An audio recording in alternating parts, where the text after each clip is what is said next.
right? And I'd appreciate if Sonso could keep his fucking whore mouth shut for a second. That it's weird. He seems completely delusional. He has no arguments.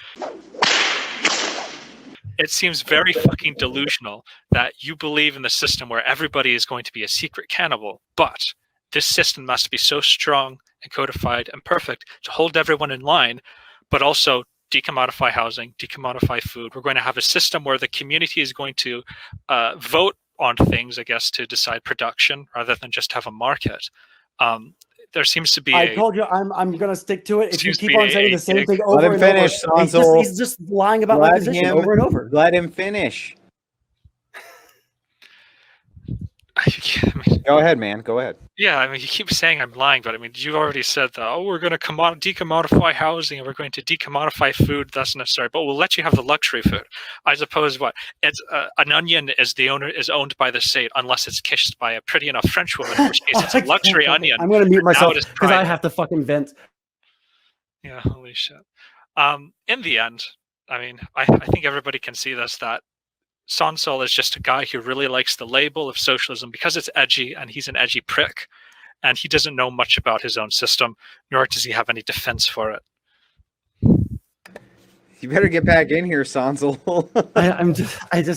I'm blown the fuck away. He's not even touching my arguments now. I just think that he's a troll. Ultimately my ethical framework is that I think that the best ethical system that we can build is one that is trying to maximize human experience, and if we're going to be living under a system that recognizes that there are these inherent flaws within the economic system that we live under, and we're just going to sand off the edges instead of fixing them at a baseline, then I think that would be an unethical system to live in, right? Your fixes are all just doing shit we've already been doing under capitalism, but to this more that you won't define for us. Yeah, I would like to actually. I think humanity thrives under adversity. I would like to actually deliver on the promises of liberalism, right? Brotherhood, fraternity. YouTube videos again. Oof.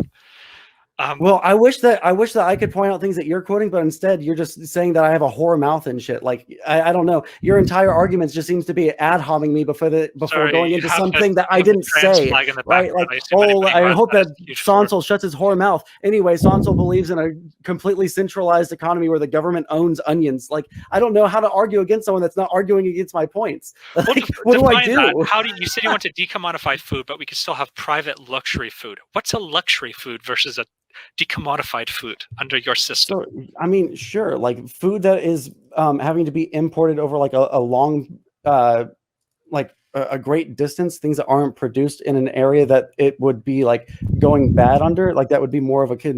So the Alaskans just all starve because you have to ship everything into Alaska. No, not necessarily. Again, so they're only allowed to eat on the potatoes they can grow, but everything else is luxury for them. Again, I think that we can adjust to those sorts of things for different areas. So if there is an area that can't grow its own food, then we would adjust for that area so that those people don't fucking starve to death, right? Well, we already have that. It's called a market under capitalism. And we've been figuring that shit out for a long time. I think you should get with the times, old man. Again... You're the one. Hey, you're the one who's stuck on the philosophical ramblings of a 200-year-old anti-Semite. All right.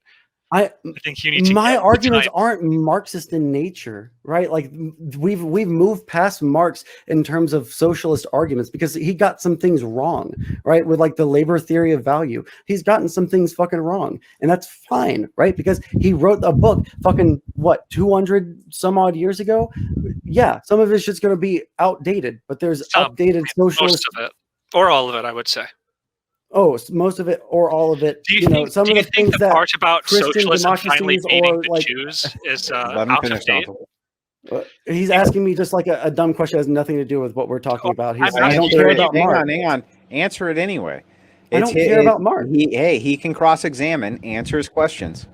Okay, do I think that Marx hates Jews? Is that what your question is? Well, no, you're saying that you've moved past Marx. I was just asking if the whole weird socialism finally beating the international Jewry is something you've moved past, or is that still relevant? I don't think that that's relevant, Cheshire Cat. Actually, I don't think that that's at all relevant to today's world or in the past. And I also don't think it's relevant to this conversation. And like, again, we're just talking about things that Marx did 200 years ago, things that I don't support, right? Instead of actually like attacking the idea of like trying to fix.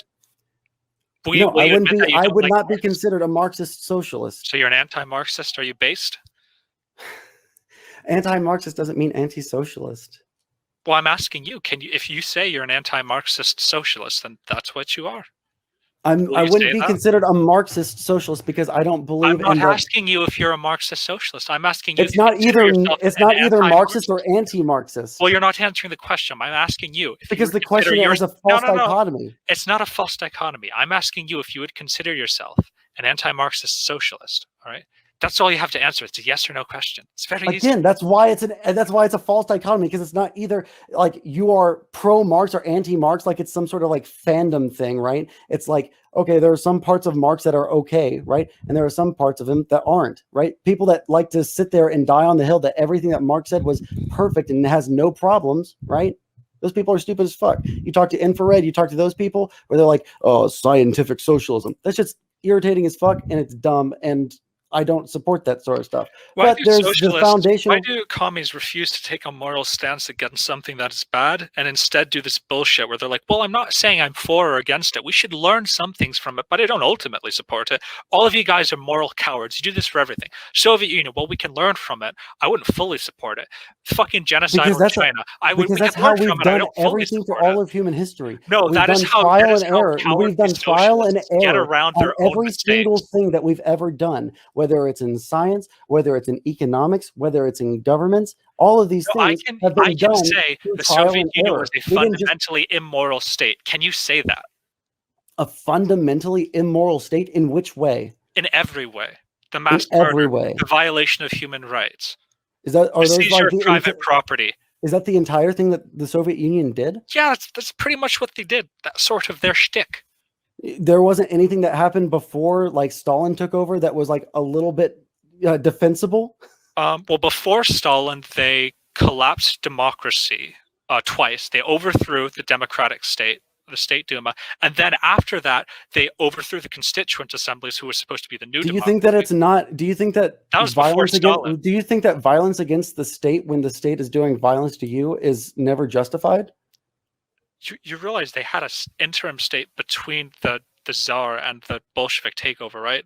They had a democratic. No, I'm asking you a question. Is violence, because you're saying it's just the fact that it was a violent action against two different governments, right?